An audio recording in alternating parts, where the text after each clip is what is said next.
Irmãos e irmãs, vamos a mais um momento da nossa liturgia da palavra. Momento de fé, de introspecção, de meditação. É hora de deixarmos Deus nos falar. Eu transmito sempre aqui, nos meus endereços eletrônicos, a palavra de Deus. O blog repórterpaulomaciel.blogspot.com. Temos o facebook.com/Paulo Maciel da rádio, canal no YouTube Paulo Roberto Maciel. Liturgia da palavra referente ao dia 14 de novembro de 2022, segunda-feira, 33ª semana do tempo comum. A cor dos paramentos litúrgicos é verde, conforme estou mostrando aqui. E no rito da celebração temos o ofício do dia, antífona da entrada. Meus pensamentos são de paz e não de aflição, diz o Senhor. Vós me invocareis e hei de escutar-vos e vos trarei de vosso cativeiro, de onde estiveres. Jeremias 29, versículos 11 e 14. Oração do dia. Senhor nosso Deus, fazei que a nossa alegria consista em vos servir de todo o coração, pois só teremos felicidade completa servindo a vós, o Criador de todas as coisas, por nosso Senhor Jesus Cristo, vosso Filho, na unidade do Espírito Santo. Primeira leitura, leitura do livro do Apocalipse de São João, capítulo 1, versículos do 1 ao 4, capítulo 2, versículos do 1 ao 5. Revelação que Deus confiou a Jesus Cristo para que mostre aos seus servos as coisas que devem acontecer em breve. Jesus as deu a conhecer através do seu anjo ao seu servo João. Este dá testemunho de que tudo quanto viu é palavra de Deus e testemunho de Jesus Cristo. Feliz aquele que lê e aqueles que escutam as palavras desta profecia e também praticam o que nela está escrito, pois o momento está chegando. João, às 7 igrejas que estão na região da Ásia. A vós, graça e paz da parte daquele que é, que era e que vem, da parte dos 7 Espíritos que estão diante do trono de Deus. Ouvi o Senhor que me dizia: escreve ao anjo da igreja que está em Éfeso. Assim fala aquele que tem na mão direita as 7 estrelas, aquele que está andando no meio de 7 candelabros de ouro. Conheço a tua conduta, o teu esforço e a tua perseverança. Sei que não suportas os maus. Puseste à prova alguns que se diziam apóstolos e descobriste que não eram apóstolos, mas mentirosos. És perseverante, sofreste por causa do meu nome e não desanimaste. Todavia, há uma coisa que eu reprovo: abandonaste o teu primeiro amor. Lembra-te de onde caíste.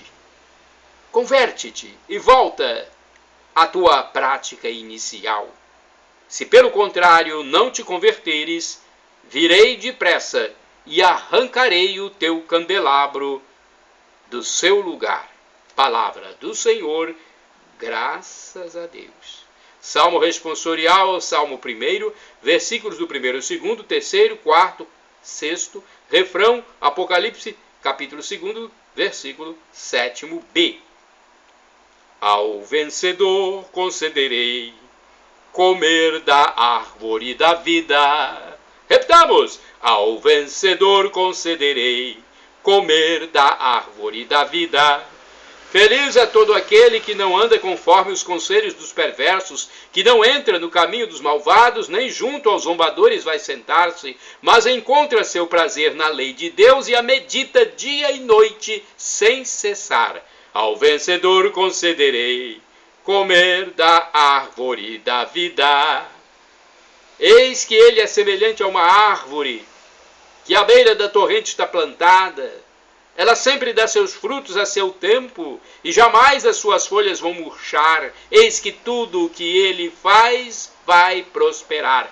Ao vencedor concederei comer da árvore da vida. Mas bem outra é a sorte dos perversos. Ao contrário, são iguais à palha seca, espalhada e dispersada pelo vento. Pois Deus vigia o caminho dos eleitos, mas a estrada dos malvados leva à morte. Ao vencedor concederei comer da árvore da vida. Repitamos! Ao vencedor concederei comer da árvore da vida. Aclamação ao Santo Evangelho, com um trecho de João, capítulo 8, versículo 12. Aleluia, aleluia, aleluia, aleluia. Aleluia, aleluia, aleluia, aleluia. Eu sou a luz do mundo, aquele que me segue não caminha entre as trevas, mas terá a luz da vida. A luz da vida, a luz da vida. Aleluia, aleluia, aleluia, aleluia. Aleluia, aleluia, aleluia, aleluia. Evangelho de Jesus Cristo, segundo São Lucas, capítulo 18, versículos do 35 ao 43. O Senhor esteja convosco, Ele está no meio de nós. Proclamação do Evangelho de Jesus Cristo, escrito pelo médico Lucas. Glória a vós, Senhor. Pelo sinal da Santa Cruz, livra-nos Deus nosso Senhor dos nossos inimigos. Quando Jesus se aproximava de Jericó, um cego estava sentado à beira do caminho pedindo esmolas. Ouvindo a multidão passar, ele perguntou o que estava acontecendo. Disseram-lhe que Jesus, Nazareno, estava passando por ali. Então o cego gritou: Jesus, filho de Davi, tem piedade de mim. As pessoas que iam na frente mandavam que ele ficasse calado. Mas ele gritava mais ainda: Filho de Davi, tem piedade de mim. Jesus parou e mandou que levassem o cego até ele. Quando o cego chegou perto, Jesus perguntou: O que queres que eu faça por ti? O cego respondeu: Senhor, eu quero enxergar de novo. Jesus disse: Enxerga, pois, de novo. A tua fé te salvou. No mesmo instante, o cego começou a ver de novo e se pôs a segui-lo, glorificando a Deus. Vendo isso, todo o povo deu louvores a Deus. Palavra da salvação. Glória a vós, Senhor. Vamos à primeira reflexão, que está no livro Dia a Dia com o Evangelho 2016. Movido pela fé, o cego de Jericó, ao saber que Jesus de Nazaré está passando, começa a gritar pedindo-lhe piedade. Não conta com a solidariedade dos que estão ao redor de Jesus. Ao contrário, estes querem silenciá-lo. É a prática mais comum em nossa sociedade. Em vez de socorrermos os marginalizados, nós os consideramos inconvenientes na vida social e os amordaçamos com silêncio paralisante.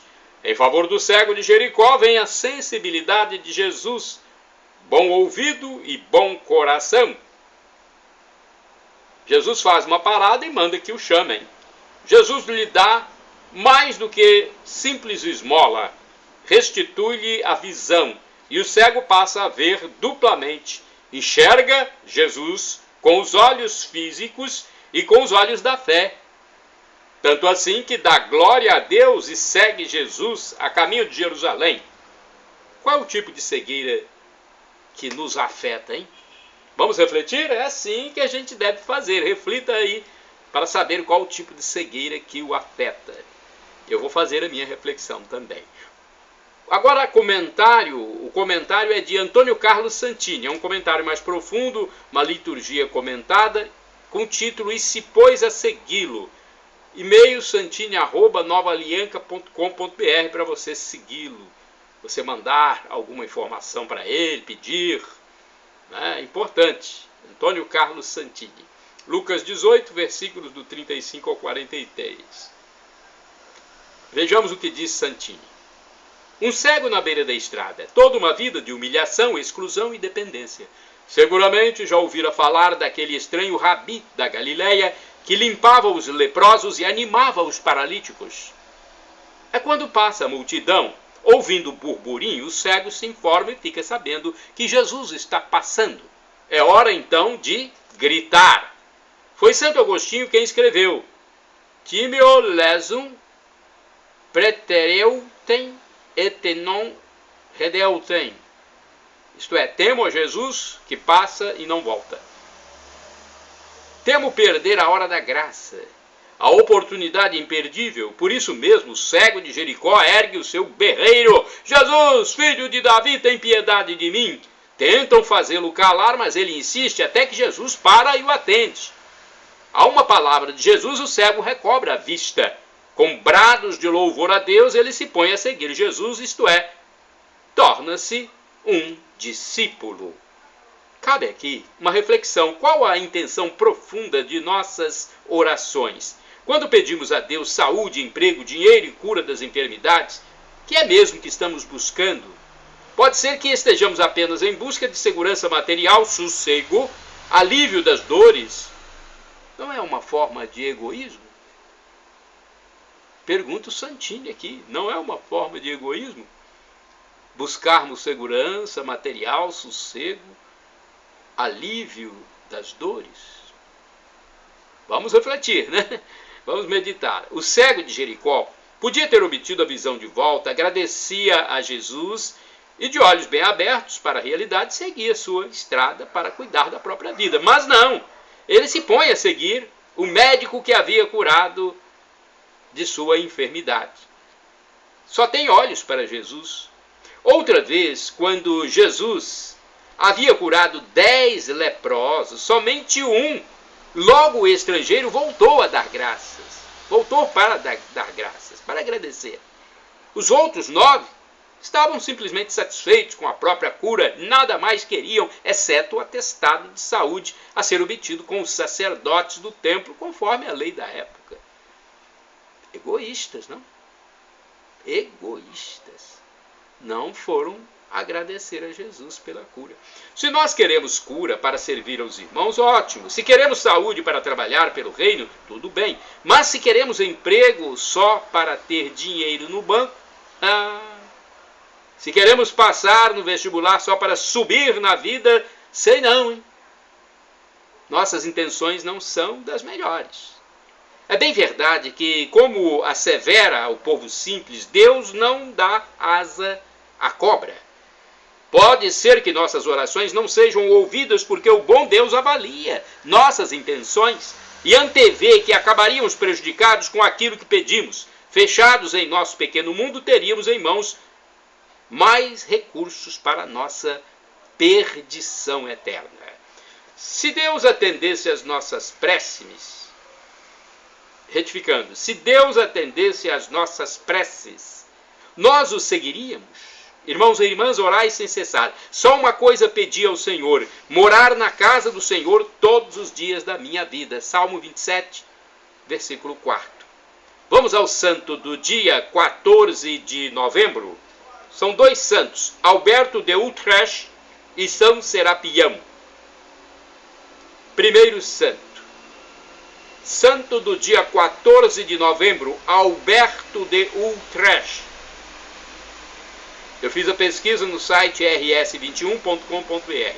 Santo Alberto foi um monge beneditino e bispo de Utrecht, no que é hoje a Holanda. Pouco se sabe sobre Alberico, antes de sua entrada na Ordem de São Bento. Ele serviu como prior da Catedral de São Martinho. Alberico sucedeu seu tio Gregório, que morreu em 775, como bispo de Utrecht.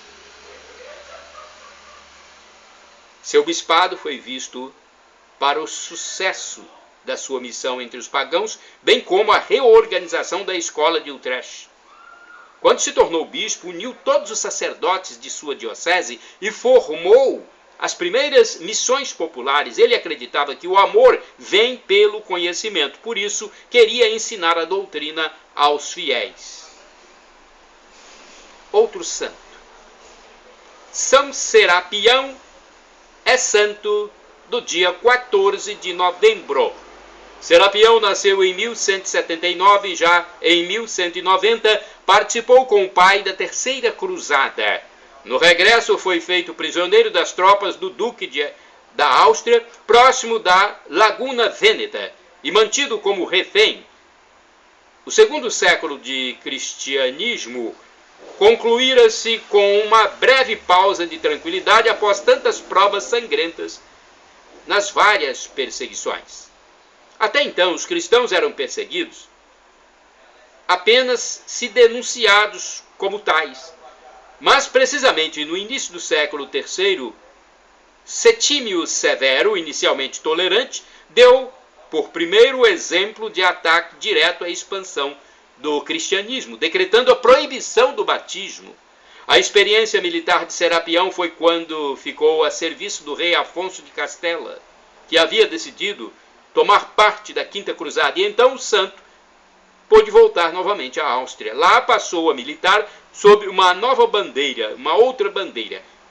Conhece o fundador dos Mercedários e decide juntar-se a ele para dedicar-se ao resgate dos escravos. Para sua primeira missão pacífica, dirige-se com São Raimundo Nonato a Argel. Conseguem libertar 150 escravos. E como tinha aprendido a arte de guerra, teve o encargo de seguir as tropas espanholas na conquista de Baleares. Em uma expedição para a Inglaterra, o navio foi assaltado. Serapião foi espancado e abandonado em uma praia deserta, considerado morto. Depois acabou sendo recolhido por alguns pescadores locais, se recuperou e foi para Londres, onde teve uma vida difícil. Voltou à Espanha e prosseguiu na obra caritativa de resgate dos prisioneiros, até que os mouros voltaram sua raiva contra ele. Crucificaram-no numa cruz de Santo André. E depois de atrozes torturas, decapitaram-no.